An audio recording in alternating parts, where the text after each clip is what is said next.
O'zbekcha muloqot testini olib boramiz. Kutmagandim chaqirilishini. Shuncha kuzatuvchi va zaldagi kuzatuvchilar oldida siz bilan chiroyli bir o'zbekcha speaking qilamiz. Nima ish qilishingiz haqida gaplashamiz. Tan olishim kerakki, bu narsa boshida yoqmagan. Birinchidan, sovg'a tanlash menga juda ham qiyin. Sovg'a qabul qilishni ko'proq yaxshi ko'rasizmi yoki sovg'a berishni?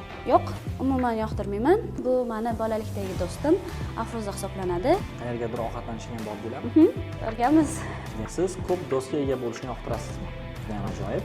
Shu bilan biz o'zbekcha speaking testimizni yakunlasak bo'ladi. Juda ham ajoyib. O'zimizga qarshi olib qo'yamiz. Keyingi safar shunaqa qilaylik. Arqa fonni ham o'zgartirib, gilam qilib. Ramazonda unaqa qilmay qo'yavering, bilasan. Ha? Gilam qo'ysa zo'r chiqadi. Keyingi safar shunaqa qilamiz. Baxtli bo'linglar deganda, xush kelibsizlar. O'zinglarni qo'yib qo'y. Yaxshi. Boshlandimi? Sizga chaqiruv tashlashganda, shu uchun bugun siz bilan speaking, ya'ni o'zbekcha muloqot testini olib boramiz. Kuzatyapsizmi o'zi? Kuzatyapman. Qanaqa bo'lyapti? Yaxshi ketyapti, lekin kutmagandim chaqirilishini. Juda ham zo'r. O'zi bunaqa IELTS savollariga o'zbekcha ko'p gaplashib, qanaqadir fikringizni bildirganmiz? Hech aynan amaliyotda sinab ko'rmaganmiz, lekin ideyalarda bir gaplashib ko'rganmiz dugonalarim bilan. Zo'r. Bugun yana bir ajoyib shans beramiz sizga. Mana shu shuncha kuzatuvchi va zaldagi kuzatuvchilar oldida siz bilan chiroyli bir o'zbekcha speaking qilamiz. Agar tayyor bo'lsangiz boshlaymiz. Tayyorman. Assalomu alaykum. Assalomu alaykum. Men ismim Ulug'bek. Mana shu imtihonda, o'zbekcha speaking imtihonida sizga imtihon oluvchi sifatida savollar berib boraman. Ismingizni Mahloray Abduhakimova, Mahloray deb chaqirishingiz mumkin. Mahloray deb chaqirsam bo'ladi. Juda ham yaxshi Mahloray. Demak, bugun biz 3 ta qismda sizni o'zbekcha gapirish qobiliyatingizni sinab olamiz. Birinchi qismda sizga oid bo'lgan oddiy savollar beramiz. Ikkinchi qismda mavzu beraman. Mana shu mavzu bo'yicha 1 yoki 2 daqiqa orasida gapirib berishingiz kerak bo'ladi. Uchinchi qismda esa aynan ikkinchi qismdagi mavzu bo'yicha muhokama savollarni birgalikda olib boramiz. Tayyor bo'lsangiz boshlaymiz. Tayyorman. Juda ham yaxshi. Keling, birinchi navbatda nima ish qilishingiz haqida gaplashamiz. Nima qilasiz? O'quvchimisiz yoki ishlaysizmi? Hozirgi vaqtda ikkalasi bilan shug'ullanaman. Farg'ona davlat universiteti talabasiman. Ham shu bilan birgalikda Alzon o'quv markazida o'z faoliyatimni olib boraman. Juda ham yaxshi. Ish faoliyatingiz o'ziga yoqadimi? Tan olishim kerakki, bu narsa boshida yoqmagan, lekin hozirgi paytda bu meni eng yaxshi ko'rgan ishlarimdan biri. Ish jarayoningizda sizga yoqmagan nimadir bormi? Oldin bor bo'lgan desam bo'ladi, lekin hozirda umuman yo'q. Hozirda hamma butun jarayondan zavqlanaman. Juda ham ajoyib. Keling, hozir biz siz bilan ilovalar haqida gaplashamiz. Ilovalar. Yaqindagina ishlatgan ilovalar haqida gapirib bersangiz. Yaqinda ishlatganlarimdan biri bu Duolingo ilovasi bo'ladi. Ya'ni bu ilovada nemis tilini o'rganmoqdaman va ikkinchisi Hemis bo'ladi. Chunki aytganimdek talabaman va shuning uchun ham o'sha yerda o'zim baholarim va shunga o'xshash narsalarni bilib turaman, xabardor bo'lib turaman. Juda ham yaxshi. Ushbu ilovalarda qancha vaqt o'tkazasiz? Vaqt o'tkazaman, to'g'rimi? Duolingoda kamida 5 minut, bo'lmasam undan ham ko'proq, Hemisda shu 2 minutcha yetadi xolos. Juda ham ajoyib. Keling, endi biz siz bilan sovg'alar haqida gaplashamiz. Sovg'alar. Sovg'a tanlashda nimalarni inobatga olasiz? Birinchidan, sovg'a tanlash menga juda ham qiyin, lekin shu sovg'a berilyapti turgan insonning xarakteriga, yoshiga va uni jinsiga qarab turib tanlashga harakat qilaman. Misol uchun, agar sovg'a berilyapti turgan inson ayol kishi bo'lsa, unga ko'proq gullar yoki shirinliklar berishim mumkin. Agar erkak kishi bo'ladigan bo'lsa, shunga mos narsalar berishim mumkin. Juda ham ajoyib. Mamlakatingizda qanaqa sovg'alar juda ham ommabop? Sovg'alarga keladigan bo'lsak, meni mamlakatimda bu aytganimdek shu ayollar erkaklarga har xil bo'lib, ko'pincha gullar ayollarga, erkaklarga esa ko'pincha nima beriladi deydigan bo'lsak, shu ularni o'zlariga qarab yurish uchun kerak bo'ladigan mahsulotlar beriladi. Masalan, bu atir bo'lishi mumkin ba'zida yoki boshqa narsalar. Juda ham yaxshi. Sovg'a qabul qilishni ko'proq yaxshi ko'rasizmi yoki sovg'a berishni? Aytib o'tganimdek, sovg'a tanlash menga juda ham qiyin. Shuning uchun sovg'a olishni yaxshi ko'raman. Lekin bunaqa hali qimmat narsalarni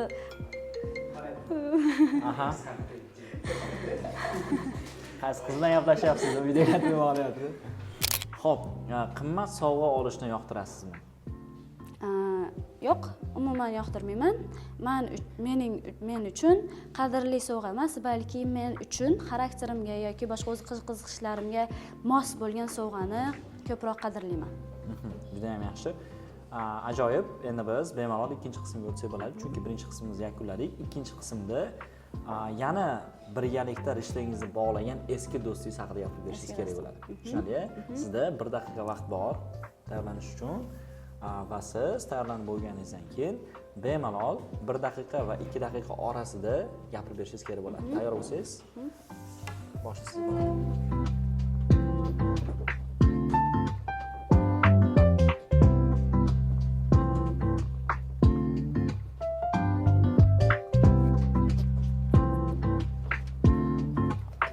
Vaqtimiz o'z nihoyasiga yetdi. Bemalol boshlaysiz bo'ladi.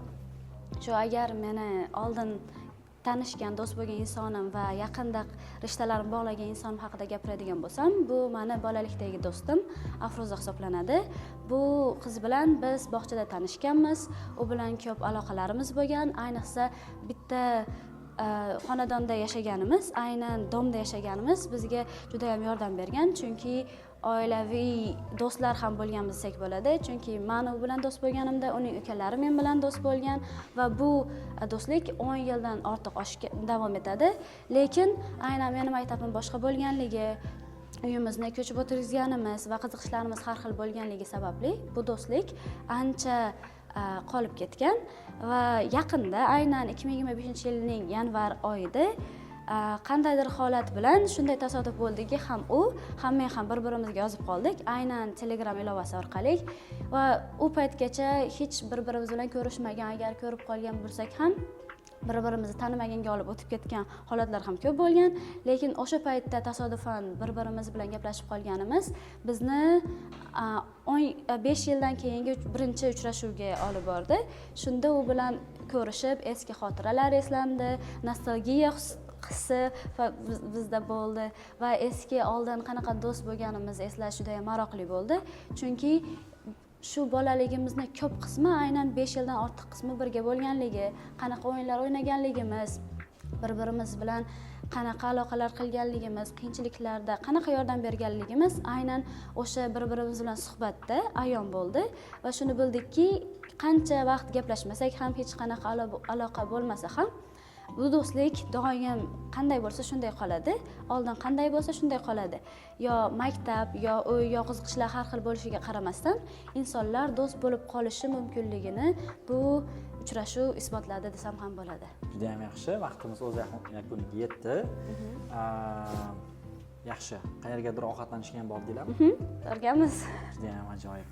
Xo'p, demak biz bemalol 3-qismga o'tsak bo'ladi. Ikkinchi qismimiz o'z nihoyasiga yetdi. 3-qismda esa aynan mana shu do'stlik bo'yicha savollar muhokamasini qilamiz. Demak, birinchi savolim, odamlar qanday vaziyatlarda yangi tanishlar orttirishga tayyor bo'lishadi? Aynan tayyor bo'lish vaqti har xil sharoitlarda bo'ladi. Bu biri maktab, yo bog'cha yoki universitet paytida bo'ladi. Aynan birinchi kunida ularda hech qanday sherigi bo'lmaydi yoki tanigan insoni bo'lmaydi. Shu paytda begonalar bilan do'stlashishga, ya'ni ularni bilishga harakat qilinadi. Juda ham ajoyib. Odamlar nima uchun yangi do'stlar orttirish kerak bo'lsa? Do'stlar orttirish kerakligining sabablaridan biri bu aytishim mumkinki, yolg'izlik hissi bo'lmasligi va yonida doimo sherigi, qo'llab-quvvatlovchi insoni bo'lishi. Faqat oiladan tashqari ham tashqaridan yaqin insoni bo'lishligi ehtiyoji ularda shu narsaga olib boradi, do'st bo'lishga. Nega ba'zi odamlar do'stlikni davom ettirishda qiynalishadi? Ba'zi bir sabablar, tashqi sabablar ko'p bo'ladi. Bundan biri aytganimdek, maktab ko'chirilishi, uy ko'chirilishi yoki qiziqishlarning har xil bo'lib ketishi bunga olib borishi mumkin. Va ikkinchisi, insonlarda o'zining xarakter rivojlanishi har xil bo'lib ketishi. Ya'ni biri ko'proq o'qishga qiziqadigan bo'lsa, nariga ko'cha ishlariga qiziqib turib, ikkalasida orasida ancha bo'shliq paydo bo'ladi. Juda ham yaxshi. Nega odamlar eski do'stlari bilan aloqani yo'qotib qo'yishadi? Shu aytganimdek tashqi sabablar yana sabab bo'ladi va ikkinchisi o'zlari xohlamasliklari ham mumkin. Ya'ni bu do'stlik paytida uncha yomon xislatlarni ko'rmasliklari mumkin, lekin aloqa uzilgandan keyin u insonni aslida qanaqa bo'lganligini obyektiv tarafdan qarab bilib olishadi. Shuning uchun balkim ular davom ettirishmas. Juda ham yaxshi. Eng so'nggi savolim, siz ko'p do'stga ega bo'lishni yoqtirasizmi? Ingliz tilida ham bu narsa bor. Unaqa sondan ko'ra sifat muhim. Shuning uchun ko'pgina do'st emas, balki sanoqli, lekin sifatli, doim oldida bo'lib turadigan, qo'llab-quvvatlovchi do'stlar bo'lgani yaxshi deb o'ylayman. Juda ham ajoyib. Shu bilan biz o'zbekcha speaking testimizni yakunlasak bo'ladi. Juda ham ajoyib. Necha qo'yasizlar endi, guys? Yaxshi zo'r degan ball qo'yamiz sizga. Sizni ballingiz yaxshi zo'r. Uzr, yaxshi zo'r yarim deb. Juda ham ajoyib. Fikrlar bormi? Qanaqa gapirdilar o'zbek tilida? Yaxshi gap. Erkaklarga sovg'a tanlashda qo'l soatini gapirgan ham Kelmay qoldi-da o'sha. Dovdirab qoldi shunda. O'sha paytda yana subyektiv bilan obyektiv bo'ldi-ku, o'shani topolmay qoldim qaysi birligini. Xo'p, keling, mana o'zingizga baholab chiqamiz har bitta kriteriya bo'yicha. Fluencyga o'zingizga nechta qo'ygan bo'lardingiz? Ya'ni ravonlik. Ravonlikka 2 tami 3 ta to'xtalish bo'ldi. Shuning uchun yo 8 qo'yilsa kerak ham deb o'ylayman. O'sha chunki to'xtalishlar bo'ldi ancha. Anchagina to'xtalishlar bo'ldi. Bu to'xtalishlar nima uchun bo'ldi? Bular ikkilanib qoldim. Aynan ideya axtarishga emas, so'z axtarishga ikkilanib qoldim. Shuning uchun ham bu narsa tushiriladi. Ha, men o'zim ham shunaqa deb o'ylayapman, chunki orada siz to'xtab qoldingiz, qaysidir so'zlari tarjimasini qidirib, qaysidir so'zlari. O'sha topolmay qoldim. Ya'ni siz asosan g'oya qidirib emas, so'z qidirib to'xtab qolgan vaziyatlaringiz haqiqatda bo'ldi. Men o'ylayman, doimiy bunaqa tayyorlanib borsangiz, bemalol ravonlikda 9 olsangiz bo'ladi. Xo'p, bizda pronunciation bor, ya'ni talaffuz. Adashmasam talaffuzda hech qanaqa xato bo'lmadi, yana bilmadim. Ayniqsa bo'lmaydi, deb bo'lmaydi, deb bo'lmaydi deydi ko'pchilik. Lekin siz deb bo'lmaydi. Kechasi tayyorlamsiz, hisoblarni ochib aytish joizki, mubolag'a bo'lmaydi. Yaxshi. Pronunciation demak 9, yaxshi. Va bizda keyingisi lexical resource, ya'ni so'zlar. Yaxshi, o'rtacha bo'ldi, lekin yuqori darajadagi so'zlarni ishlatolmadim. O'sha dom ketib qoldi, so'z topolmadim-da. Minut ketdi. Ha, minut lekin bo'lsa ham kerak. Yo'q, u asosan rus tilida u. Rus tilida bo'ladi, lekin naqadan daqiqa qilib ishlatiladi. Domda lekin topolmadim nima bo'lishini. Ko'p qavatli binolar zo'r bo'lar ekan. Ko'p qavatli binolarda birgalikda yashagan. Yo, xonadon dedim-da, keyin xonadon to'g'ri kelmas ekan deb turdim. Xonadon. Yaxshi. Demak, so'zga hozircha 8 qo'yib turamiz. Men o'ylayman to'g'ri. Juda ham ajoyib bir joizki, ya'ni allambalo so'zlar bo'lmagandir, lekin men o'ylayman juda ham tabiiy holatda ayni vaziyatga to'g'ri keladigan so'zlar ishlata oldik. Shuning uchun 8 bo'ladi. Qachon 9 bo'lardi? Qachonki men ba'zi bir so'zlar o'ylab qolmaganingizda yoki ularni aytilishda boshqa bir tildagi so'zlar o'rniga ishlatib qo'ymaganingizda balki yaxshi bo'lardi. Va bizda grammatika. Grammatikani endi bilmadim. Uni alohida boshqa eshitib ko'rish kerak deb o'ylayman. Ko'rish kerak. Lekin men eshitib o'tirdim, qanaqadir grammatikadan juda ham katta qaltis xato qilmadingiz. Shuning uchun men o'ylayman, bunga 9 qo'ysak ham bo'ladi. Shunda 8, 9, 8, 9 bo'lar ekan, ya'ni overall umumiy holatda 8,5 chiqar ekan. Bilmadim, balki bu juda ham subyektivlashib ketayotgandir. Grammatikada to'g'ri xato bo'lmadi. Hozir eslashga harakat qilyapman. Grammatikada xato bo'lmadi va yuqori darajadagi grammatik strukturalar ham bo'lmadi, tuzilmalar ham bo'lmadi. Balki men hozir bundan oldin xato gapirgandim, ya'ni 9 emasdi, balki 8 dir. Shunda qarashdi 8, 9, 8, 8. Necha bo'ladi? 8 bo'ladi. Yaxshi, men o'ylayman shu 8 ga to'g'ri kelsa kerak. Endi so'z tomonlama ozgina o'zingiz ustida ishlasangiz, o'zi so'z sababli ravonlik tushib ketyapti-da. Ha, o'shanisi bo'ldi. Shu so'z topolmay qoldim. Ha, va aynan o'sha so'z yetishmasligi sabab grammatikani ham qanaqadir kengroq tushuntirib berishga unchalik imkon bo'lmadi deb o'ylayman. E'tibor faqat so'zda bo'lib qoldi, so'z qidirishda bo'lib qoldi. O'shuning uchun umumiy holat 8 qo'ygan bo'lardim. Yana ham kuzatuvchilarimiz uzr, qaytadan ko'rib, ma'lum bir jarayonlarni qayta eshitib, o'zlarini balki baholarni berib qo'yishar. Izohlari hammalari baho berishlarini so'rab qolgan bo'lardik va ustozimizdan so'raymiz, keyingi spikerimiz kim bo'lishini xohlardingiz? Qizlardan Muxtasar teacher, Aha. bolalardan shu Muhammad Qodir teacherda. Muhammad Qodir. Chaqirgan Ikkalasidan bo'lardim. Ikkalasidan bittasi chaqirilgan. Sizlarga demak chaqiruv bor. Muxtasar yoki Muhammad Qodir. Katta ehtimol bilan Muhammad Qodir chaqiramiz, chunki bizning an'anamiz bo'yicha like male, female, ya'ni bir safar yigitlar, bir safar qizlar bo'lyapti. Shuning uchun keyingi safar Muhammad Qodirni ko'rish ehtimolligimiz juda ham yuqori. Rahmat kattakon. Teacher. Tilaringiz bo'ladigan bo'lsa bemalol bildirishingiz mumkin. Ajoyib, men maza qilib suhbat qildim. To'g'risi, men do'stlar haqida ham, boshqa haqida ham fikrlar ajoyib. Ushbu fursatdan foydalanib.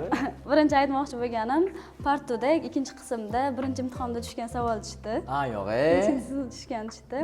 O'shanisiga uncha qiynalmadim deyman, lekin shu shou ko'rsatuviga men munosib deb topgan Sultona teacherga ham rahmat. Majburlashdi. Chiqarishni ma'nomi? Undan keyin shu kuzatuvchilarga bundan keyin ham kuzatib boringlar, hali zo'rlari chiqadi. Zo'rlar 9 olagalar chiqadi deb o'ylaysizmi biz oramizdan? Chiqishi mumkin. Kimlarni chiqishi mumkin? Bir taxmin qilingchi. Chiqishi mumkinlardan, misol uchun Madina teacherda chiqishi mumkin. Yo'q. Fatima teacherda chiqishi mumkin. Fatima teacherdagi ancha O'zbek tilida? baland. Ha, ancha baland Fatima teacherdagi.